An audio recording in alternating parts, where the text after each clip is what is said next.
Welcome back to the second episode of the Cortado Pause, the podcast where we talk to former high-level athletes who didn't quite make it to the level that they wanted to while taking a Cortado Pause mid-podcast.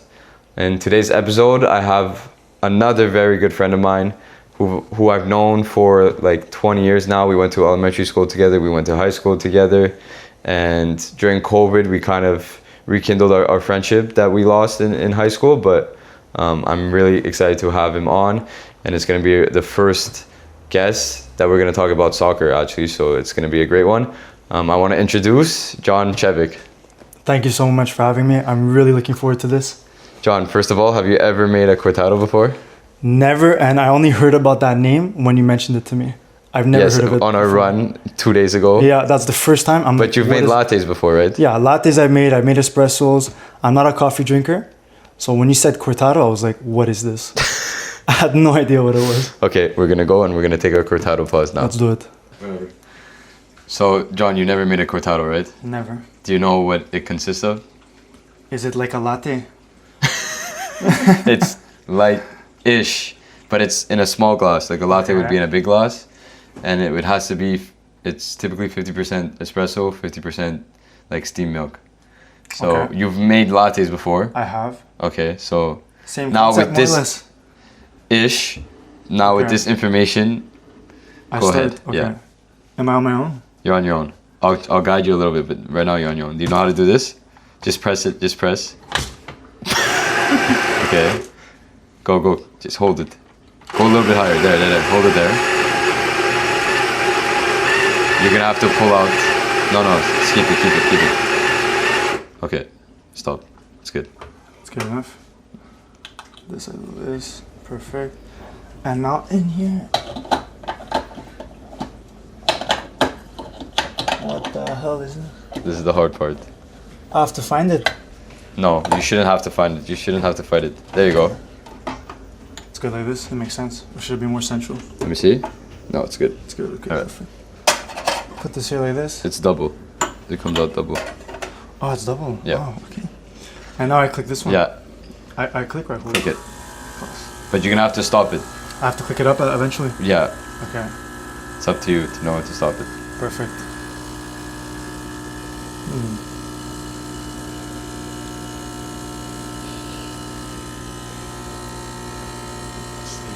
Nothing's coming out. Steamer's on. Oh. There we go.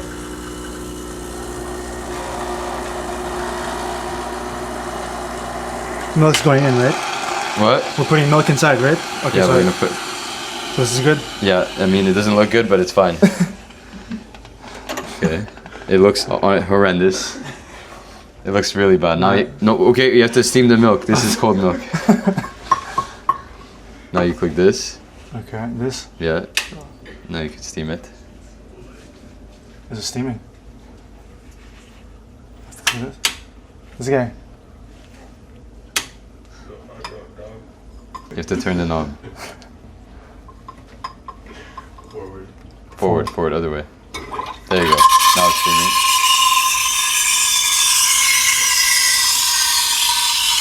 Did I put bubbles? You put bubbles. The bubbles make it nice.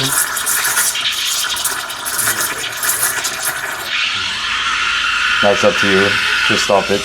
Twist it when you want to stop it. Okay, class. Okay, now. Do you have a small spoon? Spoon. Yes. Why? To put the bubbles after. Anyways, it's fine. Keep going. You see these bubbles? This like the foam, looks basically. horrible. This looks really bad. It's a masterclass. It's fine. We have to try it. We're gonna try it. It doesn't look good, but you want a spoon? Yeah, there's a spoon in there. Because look, it's all about the design. Okay, so put some foam. Oh, the foam isn't that good. Hold on. This Loki saving it with the foam. Okay, that's enough. Okay. Alright, we'll try it. Now's the time to try it. No, we're gonna go back and try Okay. it. Alright, so off the bat, I know the coffee won't be that strong just because you didn't press it properly. But I'm gonna, and usually there's no foam, but I had to put the foam. okay, let's just taste it.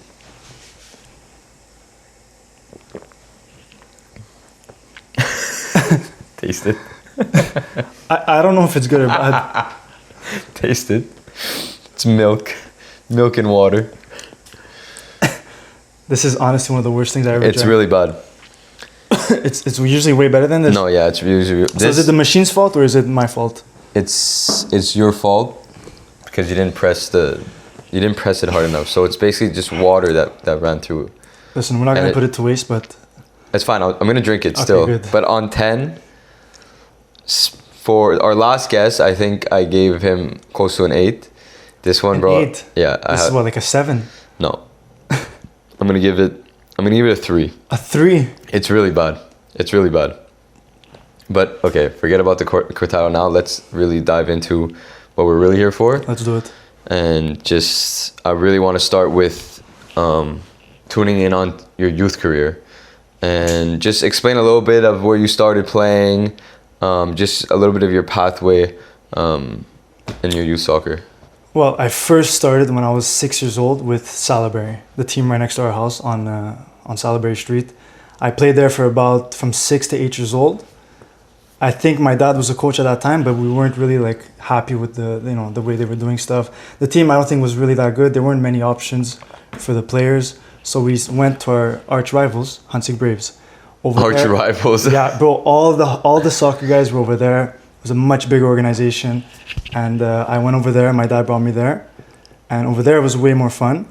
I stayed there from like 8 to 11, and I think once you got to like 10 years old, the regional team started. The Concordia regional team. Yeah, like 11. Yeah, I think 11. But I think I was playing a year. You were playing a year older. I was playing a year older, yeah. So it was fun. I never made the team, but I was like playing in and out, whatever.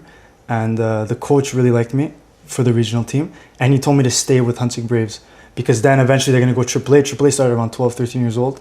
He's like, stay with Huntsic Braves. You're gonna do good. You might eventually go to Team Quebec. But I decided to leave at 11 years old and I went to Pointe-aux-Trembles. Pointe-aux-Trembles was fun because they had a player named Balou Tabla, who was like the best guy back then. And, I really wanted to play with him. But as soon as I went over there, he left. He went to Panelinos. Exactly. So at 11 years old, I went to Pointe-aux-Trembles. I played a bit over there in the winter. The coach really liked me. The goal of Pointe-aux-Trembles was to bring the team to AAA. But I didn't really see like the vision. It's crazy because at that age, I don't know anything. But my dad was kind of telling me, like, they might not make it too far. There's other projects that are like on the table for us. So I ended up leaving that winter. I stayed only for one winter. I left, and in that summer, I went to RDP. RDP was also like, it was fun, but that was the summer where we had to try making AAA. We had to finish, I think, in the top 3 or 4. Yeah. We didn't end up finishing the top 3 or 4. So ultimately, we couldn't go to AAA, and I wanted to play AAA. I had no choice, otherwise the teams, we're not going to take me to Team Quebec, for example. And so I left RDP. It was fun. I was actually playing as a winger with RDP. Oh, yeah? I was playing as a winger and I was scoring goals, bro. And that was a very, different experience. And then ultimately I left. I went to Panelinos. They really wanted me over there. And, we built a dynasty over there. Yeah.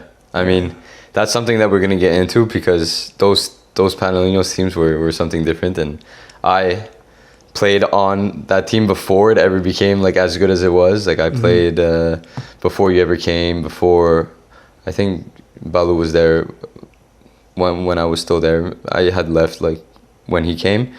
But before we get into Panelinos, I kind of want to talk about the regional team and all that, and you playing with a higher age group and that experience. So I know you were with the Concordia region. Yeah. Just kind of explain how that works and ultimately what was the end purpose of being on that regional team. Yeah, so basically how that worked was the coaches of the regional team would try to select the best players in the region of Montreal. So they would go look at all the teams within Montreal, so Panelinos, Saint-Michel, RDP, Pointe-aux-Trembles, etc. And the process would start in the fall. And then their whole point was to make a team of the best players from that region and represent that region in a tournament the next summer. And how it worked was there was the Quebec Games, which was every 2 years, and every other 2 years was just like a regional tournament. team. Yeah, it's and kind of your year was the Jeux de Quebec, right? My year, where I represented it with my age group, was the Jeux du Quebec. And I tried the year before with the year older. I almost made it to the last camp, but they ultimately didn't take me. They took other players, which I was fine with that. Yeah. And I remember I got selected to come play with you guys a year older. I know, I remember. Like early on in the process. Yeah. And I remember thinking to myself, like, oh my God, like the 99 generation, the 99 generation was stacked with unbelievable talent. And I think at that time, you were considered one of the best of the best. And not just, I don't think just in Quebec, I think in all of Canada, probably in your age group growing up, you were one of the top midfielders. Would you agree with that? I mean, I appreciate that, but I wouldn't really agree with that. But I know that there was a lot of hype around me because of the position I was playing and how I was playing it in that position. Only because of that, you know. I didn't feel like I was there, like, you know. But at a young age, you were doing stuff that other people couldn't do.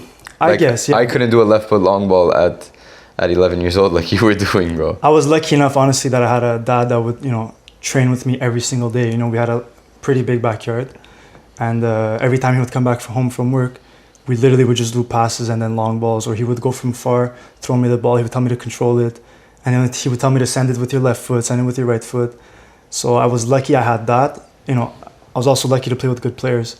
Like, those players made me shine in a way where, you know, I can send a good long ball, but if no one's making that run, my long ball means nothing. So, you know, it's crazy how we're talking like long balls, runs, and we were like 12 years old. Yeah. It's crazy. I know. So now you do the regional teams, you do Jeux de Quebec. I assume you guys would finish first because you guys had a crazy team. Did you guys finish first? In the Jeux du Quebec, that team was really, really, like, really good. Like, I still have the picture in my room of our team that won the gold medal. And that team is stacked. I think we have like a couple of guys, like we have, for example, Mohamed Farsi. Who else? Just name some guys. Mohamed Farsi was there. Balou Tabla was on that team. I mean, I can't even remember who else was on that team, but like really good players that are still playing right now at a decent level with the university, like Adam Ben Moussa, for example. You know, there was a lot of good players on that team. And I think how it worked, there were like, I think a couple of groups, and the first place of each group would make it to the next round. Now, the next round was a quarterfinal, semis, I'm not too sure, but it was a 2-day tournament, Saturday, Sunday, and we slept in the classrooms of a random university. All of us, like, in the same classroom. I don't know if we even slept, honestly. It was really, really funny. It was a fun experience. Yeah. I didn't do Jeux de Quebec. I did the regional, but it's a good experience when you're young. No, it was awesome. And we were sold a dream where if you won the regional tournament, all 11 players, the starters, would go Team Quebec. Because basically the whole point of the regional team, going back to your question, was, yes, you're representing your region, but ultimately it's to have the Quebec coaches watch you and make the Quebec trials. And then redo the same process, but with the Quebec team starting in the fall, and then representing the Quebec team with other provinces. So after this tournament, were you called to go to the Team Quebec? I was not, and I was a starter. So again, like, we were all sold a dream that we would be, you know, chosen for the Quebec teams. I wasn't chosen, and I was in the 11. And it was me, and I think the goalie that was not chosen. Every other player was chosen. And that, like, ruined me. You know, it shocked me. And I basically had to, like, you know, I ended up getting called within maybe 3 or 4 weeks after, because when the tournament ended, it was like beginning of August. A couple of weeks after, we started Sport-Études with Brasa. I was in Sec 2, and I was training under Mike Vitulano, who was one of my favorite coaches ever. And he told me, he was also part of the federation, the Quebec Federation, and he told me, listen, just keep working. Something's going to come up. Within a couple of days, he called me and said, listen, you're going to the Quebec trials. And that's how my journey started with Team Quebec. So being part of Sport-Études Brasa was kind of your pathway into Team Quebec. And I clearly remember when you got called to go and train with them, because not only did you start training with Team Quebec, but you started training with CNHP, right? Yeah. So Centre National de Haute Performance, is that what it's called? What was that like? Going from Barassa, which let's be honest, it wasn't any crazy level to Yeah. literally where the top of the top players of Quebec are playing every day. How was that jump? Well, first of all, like Team Quebec and CNHP, so Centre Haute Performance, it's kind of two different things. You know, Team Quebec, it's, you know, you're just training every weekend and they're making cuts every weekend, right? So you start off with like 120 players, and then as the week goes on, they cut about 5-10 guys, and it continues up until the next summer where you represent the province. CNHP basically is the spot étude, or it was the spot étude of the best players in the province. So it's two separate things. Basically, if you're with CNHP, you're obviously with the Team Quebec as well. So when I got called for Team Quebec, I was very happy, but I was still part of Brossa. And I was training with Team Quebec every weekend. And every weekend that would pass, I never got cut. So in a way, it was a good sign for me. I was playing good. And then Mike Vitulano at that time was kind of in the similar transition to me as a player. He was a coach, coaching Brossa. He ended up transitioning to Team Quebec at the same time as me as a player. From the same organization, so Brossa. And I was training with Team Quebec. I was doing well. And basically, I think, beginning of October, I remember I was finishing high school, like a class, whatever, from Pearson, taking the bus with one of my best friends, Brandon. And we're both on the bus. I remember it was bus 32 Lac-Roder, bringing us literally to... Parc Central? Yeah, exactly. No, not Parc Central. The one next to Saint-Ex, the school. Martin Brodeur. Where we train with Brossa every time outside. Oh, it's nice. We're taking the bus, we're going there. I think Brandon gets a call, or one of us gets a call. And it's basically like Rudy telling us, Rudy was like the technical director of CNHP. He's like, listen guys, you're done with CNHP. Come have a trial with us at CNHP and train with us every single day for, I think it was like a month. This was the month of October. Yeah. Well, me and Brandon, we look at each other, we're like, oh my God, amazing. So we finished that day training with Brossa, and that was it. Starting the next day, we started our journey with CNHP at the same time while I was training with Team Quebec on the weekends. That's crazy. And that was life-changing because we were training with older guys. So then you obviously go to that 1 month trial. You get selected for CNHP and you continue and you play there every day. Mm-hmm. Would you say that those years at CNHP kind of made you the player that you were, or did you progress a lot being over there? I think so, honestly, because over there was really focused on individual training. You know, like our warm-ups were always with the ball. As soon as we put our cleats and we walked on the field, we had to have a ball at our feet and we had to warm up with it. You know, there was, very little running. And I remember at the time, the CF Montreal Academy was just like kind of new, and players were deciding to go to CNHP instead of the Montreal Impact Academy. Yeah. And I was a player who I got cut from Team Quebec. I never got selected for CNHP, and my goal was to go and play with the CF Montreal Academy, Montreal Impact Academy at the time. But I remember when we tried out at the same time when I tried out the first time you were there. Mm-hmm. You actually got selected the first time you ever tried out. I didn't get selected. I only got selected the second time I tried out. So you got selected and you actually rejected the CF Montreal Academy offer to stay at CNHP. And then I think as the years passed, players from CNHP ended up actually wanting to come to the academy. Mm-hmm.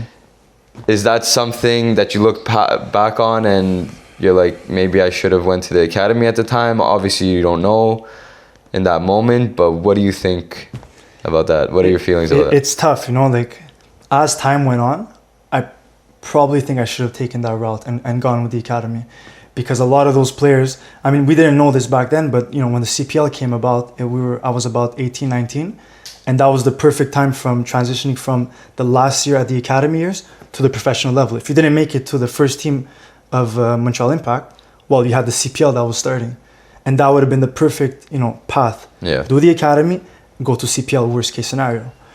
And because when I finished CNHP, it was Sec 5, we had nothing, whereas with the academy I would have been able to continue training with U16s. I think it was up until the U19s. And that could have definitely opened doors for me, different doors. And training at a higher level in a team environment where you're playing competitive games every weekend against other academies, I think that definitely would have helped me, because one of my downfalls was always that I was very good in training. I was very technical. I knew how to train. But when it came to games, I was never able to translate the talent or, the things I was good at in training. I wasn't able to translate that to games. And I think that might come down to the fact that I'd never played at a super high level in games when I was at a younger age. And I think that's one of the things I regret the most, is I wish I would have played maybe higher level games, because I played with Panellians. Because one thing about CNHP, yes, you train every single day with Team Quebec, but they allow you to play with your club team at nighttime on weekends. So yes, those were competitive games, but it's nothing compared to what you guys played against Revolution, TFC, all those other games that I'm sure you can talk about. Like, that's a completely different level than to play in AAA U14 against Lakeshore.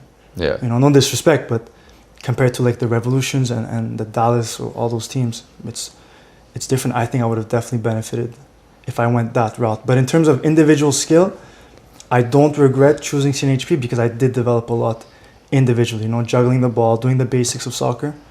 I think I had that down to a T at a very young level because of CNHP. Thanks to the coaches over there. They really kept an eye on me and tried the best that they can to make sure I followed every step the right way.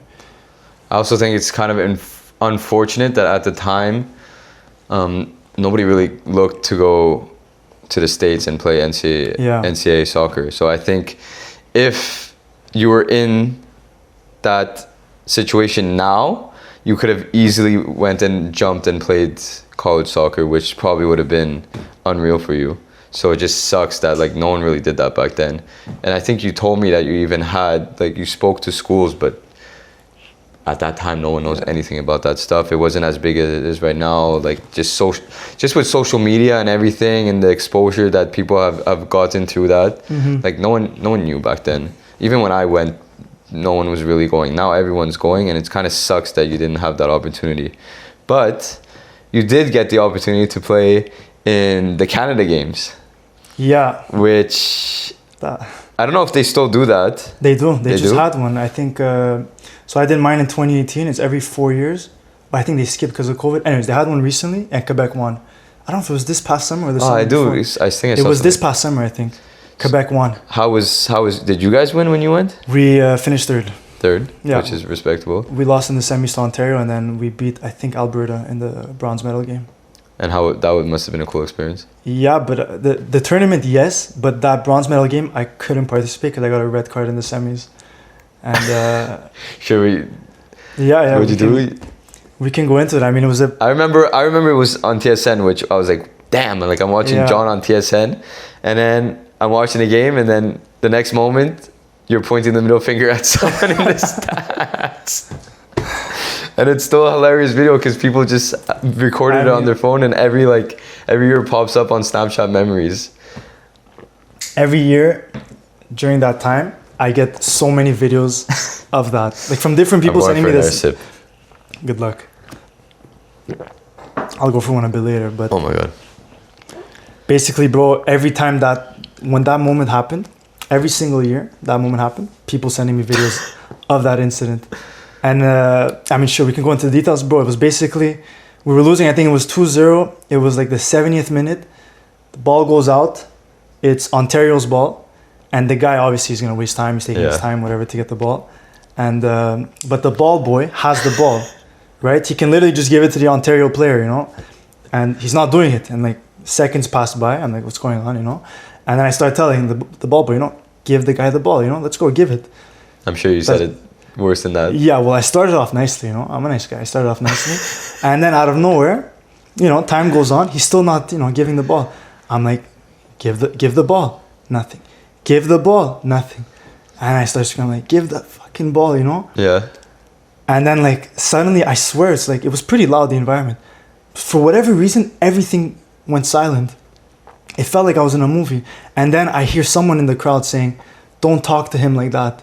I don't know who it was. You just lost your head. I don't know from where it came from. I just looked at wherever I thought it came from, and I pointed in the crowd, and I gave the finger.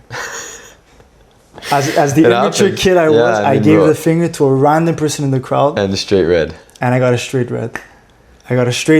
And it was on camera, and even on TSN. On TSN and on RDS. And even the aftermath of me walking off the field, I think I had kicked a bag. And then I went to a designated chair for those who get red cards. I sat down and the camera zoomed on me on TSN and RDS. It zoomed on me and everybody, all of my friends watched that game and they filmed it. And every single year on that day, I get that clip being sent to me from so many different people. I mean, at least it's a good memory.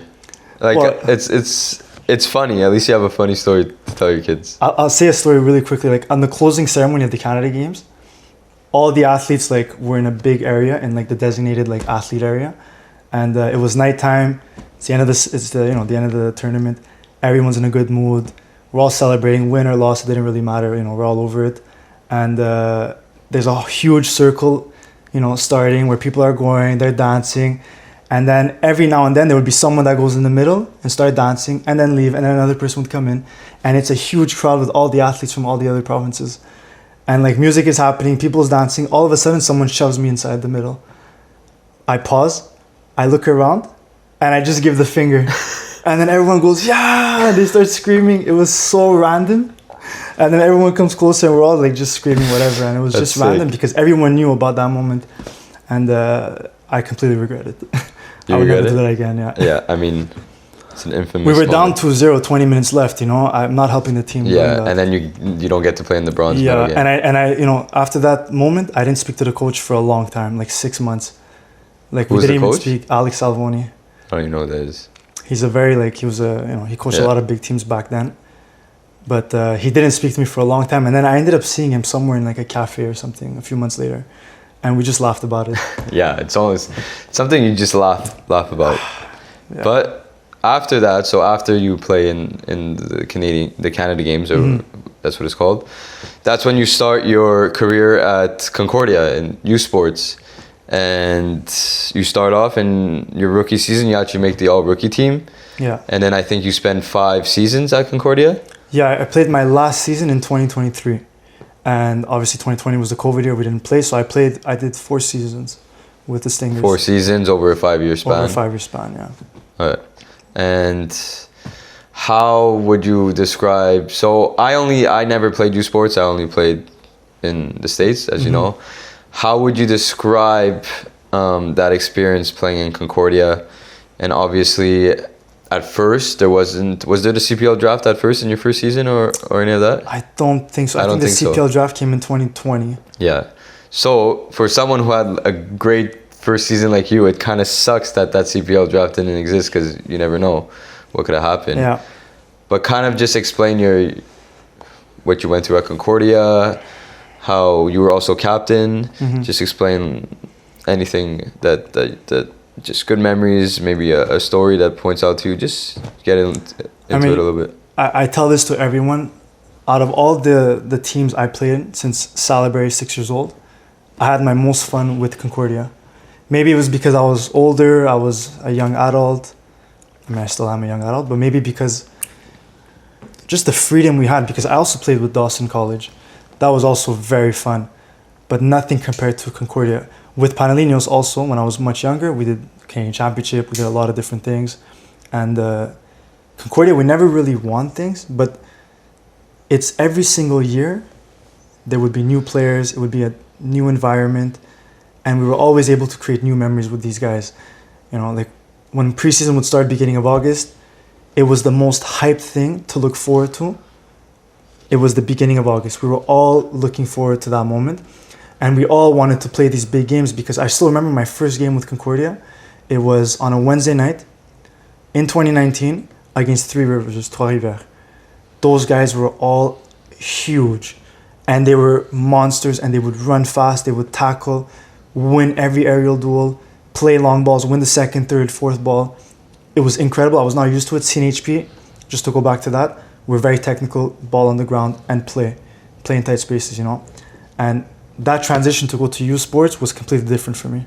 Like it was fast paced, but it was fun, because I came into a team where Concordia never made the playoffs, or they hadn't made it in like over 20 years. And I was not only I was not the only rookie. There were many other rookies of my generation, all 99s. And it was fun to go in with them and start with them and see the university life. And we would have trainings every morning, super early, like at 7 a.m. we had to be at Loyola. Train, we'd be extremely exhausted. And then the rest of the day we'd go downtown to classes and we would go eat out. We would go to the library. We would just do a lot of like different things that, I don't know, I feel like a lot of people, I wish like a lot of my friends would maybe have experienced that, because it was a fun experience, you know, university soccer. And I mean, I can talk about it all day long, but what a time, man, honestly. I have so many stories that I can say. Every year was an emotional roller coaster, and I always wanted us to win something, you know, but we always fell short. However, in my 4 seasons that I played, we made the playoffs 3 times. And every single year, it felt like we were going to finish either last place or we were going to somehow finish in the top 2, top 3. Like, it would just go up and down. I remember my first year, we won 3 games out of 12. We made the playoffs, but we had 6 draws. Like, the league is so random. You can literally win all the games, get to playoffs, and then lose in the semis against UDM or lose in the semis against Trois-Rivières. Anyways, what an experience. And the away games were also amazing to play. You know, playing away at Carabin, just amazing, the field. Playing away at Sherbrooke, back then it was the grass field. And when you would play on a Friday night, they would have all their students that would come drink beer and watch the game on the grass field. I felt like I was playing in 4th Division England. Bro, the grass was so wet. It was terrible grass. Everyone's screaming and insulting you. We had a player named Angus, and they would make fun of Angus all the time because of his name. You know, they would say, they just swear and insult Angus all the time.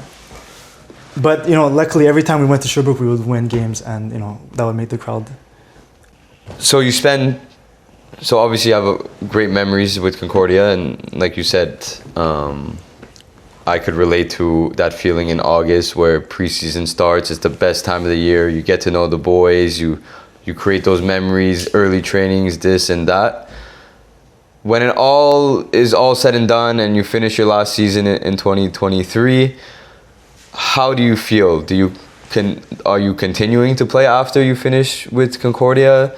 Is that kind of your end of your soccer journey? Just kind of bring yourself back in that final game when that final whistle blows, and how do you feel? Honestly, I think that moment, that time of when I had just finished my last game with Concordia, that transition was one of the most intense transitions of my life, because I knew in my last season, so going into that last preseason in August 2023, I knew it was going to be my last competitive environment, competitive season with this team and everything, and I knew it was the end, and I was captain of that team, and I really, really wanted to win, you know, that year with those players, and we had a great team. We were very organized. We were very disciplined. I put honestly everything into that team to try to win and do everything, and emotionally it honestly destroyed me, like, because I put so much, all of us, like me and one of the coaches, AB, we really wanted the team to win, and it didn't happen. A lot of ups and downs throughout the season. We ended up making the playoffs, but my last game was at UDM, classic semifinals. Every semifinal we made since 2019 was away to UDM. And we lost that game. Just, it was they got an early goal, 1-0, and then we got a red card in the first half. Red card and penalty. They scored the penalty, 2-0, and the red card, and we knew at halftime it was almost impossible to come back, and we ended up losing the game 3-0. And I knew it was my last game ever, and I was very, just emotional at the end of the game. I ended up even crying, I think. My dad was there, all my friends were there. And it just ended, I knew, after that, I didn't want to know anything about soccer. I was fed up. Maybe it was because I poured so much emotions into that last season, or maybe because it was just an accumulation of all those years since I was 6 years old of playing every single day. I still don't know. But because, I was actually really happy that day came and it ended, because I was ready to do other stuff. And I completely stopped playing soccer at a high level. That winter, actually, I did train a bit with FC Laval, because in my head, it's wait, I can't just suddenly stop, It just doesn't make sense. But maybe I got lucky that I got an injury, very weird to say, but I had hurt my Achilles, and that kind of forced me to take a break for a few months. So I didn't end up playing that summer. And while I was taking that break, I was like, I don't even need soccer, I just don't want to go back to it. I'm happy with trying new things. That summer I remember I did a lot of activities. hiking. I did canoeing. I did so many things with nature, very random activities. Honestly, like things that I never thought I would have ever done. They might sound very simple to like the listeners or whoever, but it's things that I never did. Yeah. I only knew soccer. And for me to like step out of that comfort zone and do other stuff, even if it's simple stuff, I was just like, wow. I felt like a newborn baby. And it felt so nice. I was like, bro, I don't even want to go back to soccer. And to put things in perspective to Yeah. anyone listening, we weren't really close in high school. And then when COVID hit, we randomly were on the same Instagram live together, and you just said, let's go touch the ball I remember. at the park. And the next morning, we literally went and we touched the ball. And then from that day on, I think we went to the Louisburg every single day that summer. And any chance that we had, I would look at, whenever I woke up, I would text you and I would just text you Louis and wait for you to wake up, and then we would just go. And all that time and dedication that we put in, and we followed each other's paths. We stayed, like, we spoke almost every day when I was in Vermont or San Diego and you were in Concordia. So obviously we knew what was happening with each other's lives. And when you went through that transition after Concordia, I couldn't relate. I was still playing with San Diego, then I played in Spain a little, blah, blah, blah. But now I'm kind of going through that same transition, and I'm very grateful to have you to be able to talk to and kind of explain to me that the emotions that I'm feeling are normal and you felt them too. And it kind of gives me security to know that I'm not the only one feeling these feelings, because you felt them too. And honestly, it has sucked, and I really relate to how you're feeling, to what you said, how you feel, because it was just like you pour everything into something and it doesn't pan out. But that's like, it's okay. There's other things to life. Soccer will always be a big part of our life, but it's okay to transition into other things. And all this is to say that I'm very grateful to have you to be able to help me through this experience. And now that you went through all that, and I think you accepted that you had your injury, and you accepted the fact that it's okay that you don't need to play soccer anymore. Have you refound that enjoyment or kind of that love to play? Because I know you restarted playing again this summer. I actually did, and it was just very random, I'm always a guy that, one thing that soccer brought me is discipline. So I try to always be disciplined in staying in shape and training, and not losing my fitness that I gained throughout all those years of playing soccer. So I would always stay in shape. And then, so I took 1 year off of playing soccer at a high level, but I would still play with my friends from time to time. At the park, we would bring the small nets and we would just play the small sided games, which is really fun. I recommend anyone doing that with their friends. And then it was just this past summer, I was really bored. It was a Tuesday night. I had nothing planned. It was a nice Tuesday night. I text one of my good friends, Kerwin. It was like 8:30. I'm like, yo, he's like, yeah. I'm like, should I go train with Panelinos at 9 p.m. tonight at Jarry Park? He's like, are you crazy? In nice words, are you crazy? I'm like, why? He's like, oh, don't go. You already gave up. Like, let it go. There's no point. I'm like, okay. I end up going. I didn't listen to him. I'm like, I don't care. Let me just drive and go there. I go there. I start training with the team. They accepted me because I grew up there. And I start training. It surprised me that the level wasn't that bad at that time, because they were training. They were doing good. They were winning a lot of games. And it was in June I went. They were winning a lot of games. The players were good. A lot of players went to training. Everybody was committed. So it was more serious than I expected. And they were training on the turf field, because back then they would train on the grass field. Yeah. So I was like, okay, a lot of positive things that came about. I ended up going to the next practice. Coach liked me. He's like, we want to sign you, but I work on weekends at the restaurant. They play on weekends. So I'm like, I can't really come to the games. I can't commit. He's like, just try your best, whatever. I'm like, okay. So I continue going to the trainings every Tuesday, Thursday night. And for whatever reason, like, I found my love, because maybe I was playing with better players. Maybe it's because I haven't played in a long time, but it felt good to play in a possession, doing passing drills, playing with guys where you give the ball, it's going to come back and you can combine and do other nice things. It just felt good. It felt good to run after players, you know, take the ball off of someone, make a good pass, make a hidden pass, a long ball in an actual game environment rather than just going to the park and playing for fun. It felt good playing in that environment, and I couldn't play many games. I think I played 3 games. And all those games, I would have to leave work early and go straight to the game, so I would always come on at halftime. But honestly, I loved it, and it makes me even think that, you know what, maybe next year I'm going to play again with them and do an actual preseason, you know, come March, April. But I would bring, you know, maybe yourself or maybe other players that are around my age that stopped and want to come back into it, because it's fun, man. Honestly, it's like you remember of all those times playing at a high level.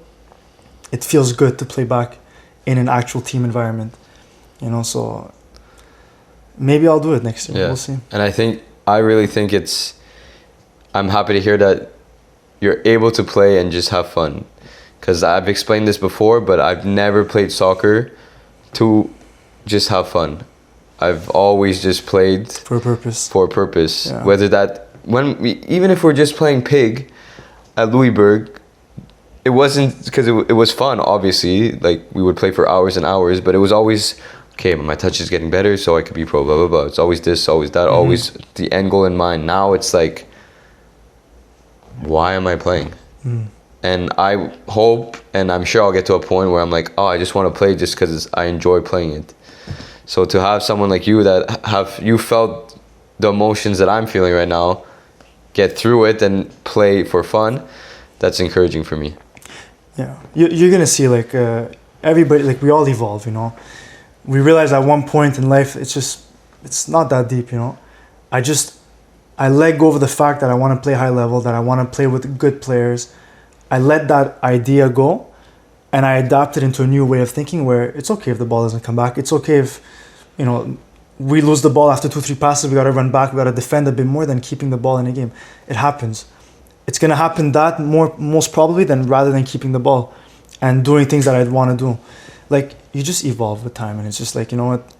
It's still fun to play. Yeah. Rather than trying to make it pro. You play for trying to win something in whatever league you play in, and that's it. You go home and you go on with whatever else is happening in your life. Yeah.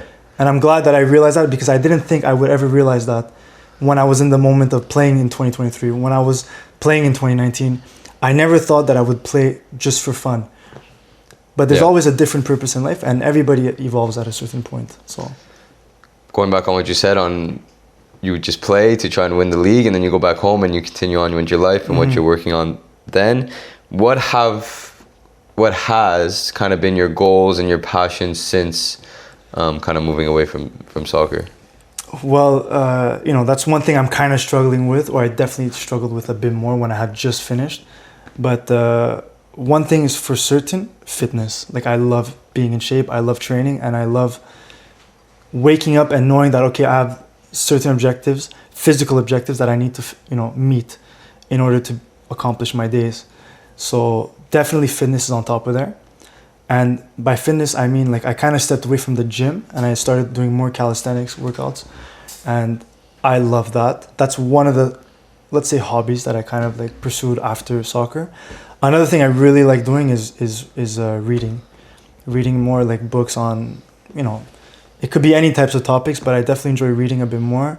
And honestly, like, I graduated at the same time that I finished soccer. So I tried finding a job in my field and I ended up getting one. I worked there for about a year, and that's You went to trade for a little bit? Yeah, I did trade school as well, a little bit. I did the trade school right before I started my 9-to-5. So it was, I think, in April 2024. I did the trade, wasn't a fan of it too much.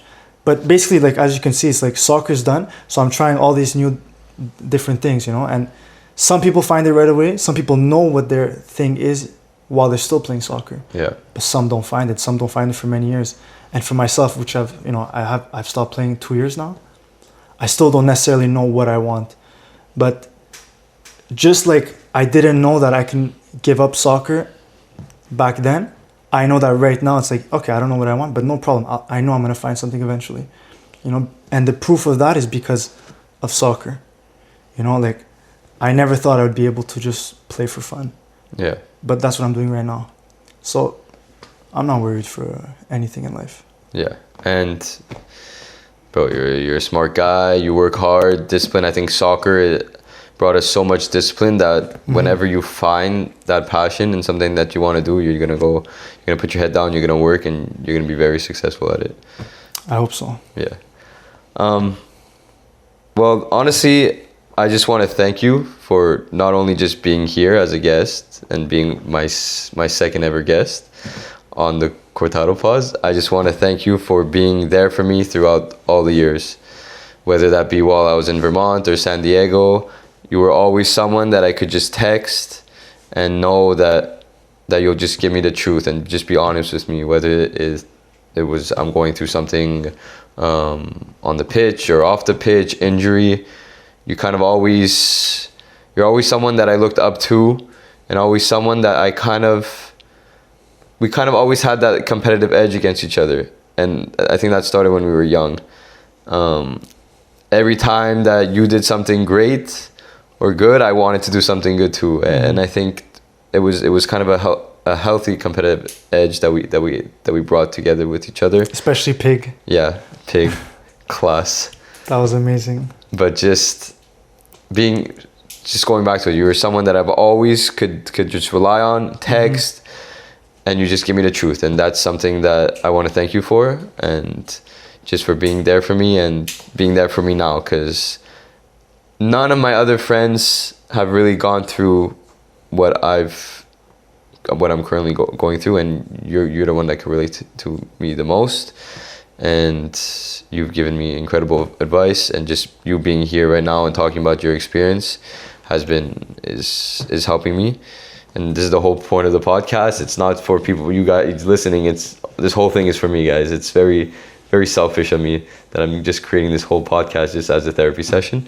But I just want to thank you for being here, and hopefully one day you'll be back on the pod and we'll talk about another passion and talk about more soccer stories, because I'll there's be more endless. than happy to come back whenever you need me. All right, just gotta work on your cortado. Listen, I'm not a coffee drinker, but I guess that's post soccer is gonna be me drinking coffee all the time. Practice at Monza. I will, honestly, I will. Thank you, bro. Daniel, Appreciate thank you you. so much, man.